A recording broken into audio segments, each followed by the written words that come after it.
ছেলেগুলো সব করছে খেলা, মুখে আনন্দের হাসি।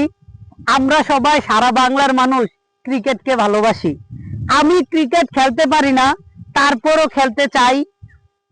সারা বিশ্বকে তাক লাগিয়ে দিয়েছে আমাদের মুস্তাফিজ ভাই।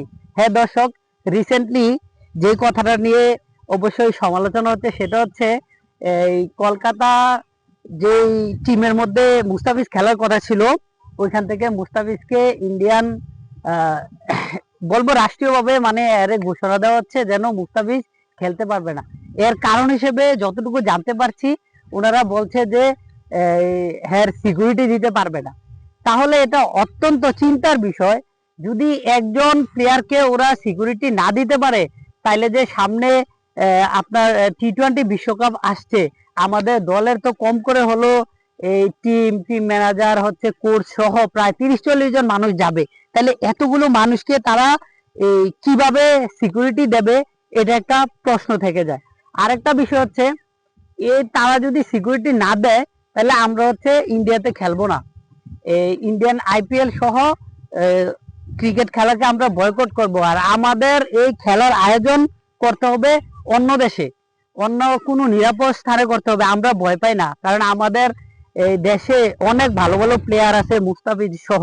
ঠিক আছে, তাহলে আমাদেরকে অন্য জায়গায় খেলার ভাগ করতে হবে, তাহলে আমরা খেলবো। আর আমাদের দেশে যারা মিডিয়া আছে সবাই এটার বিরুদ্ধে আওয়াজ তুলুন। আর আমার কাছে মনে হচ্ছে যে এটা কোনো এই সিকিউরিটি ইস্যু না, এটা হচ্ছে আস্তে আস্তে ইন্ডিয়ান দাদাবাবুদের বাংলাদেশের উপর থেকে বিভিন্ন পর্যায়ে কর্তৃত্ব চলে যাচ্ছে। আমরা আলহামদুলিল্লাহ আস্তে আস্তে স্ট্রং হচ্ছি। তো তাদের এই কর্তৃত্ব না থাকার কারণে হচ্ছে রাজনৈতিক ইস্যু দিয়ে হচ্ছে এটা করছে।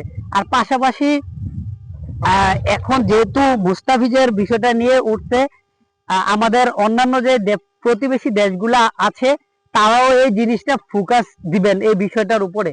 কারণ প্রত্যেকটা প্লেয়ার হচ্ছে তার প্রত্যেকটা দেশের হচ্ছে সম্পদ। একটা প্লেয়ার একটা দেশের হচ্ছে সম্পদ। এই সম্পদগুলো যদি কোনো কারণে হারিয়ে যায় বা তাদের কোনো ক্ষতি হয়, তাহলে এটা নিঃসন্দেহে দেশের ক্ষতি। ধন্যবাদ সবাইকে। আসসালামু আলাইকুম।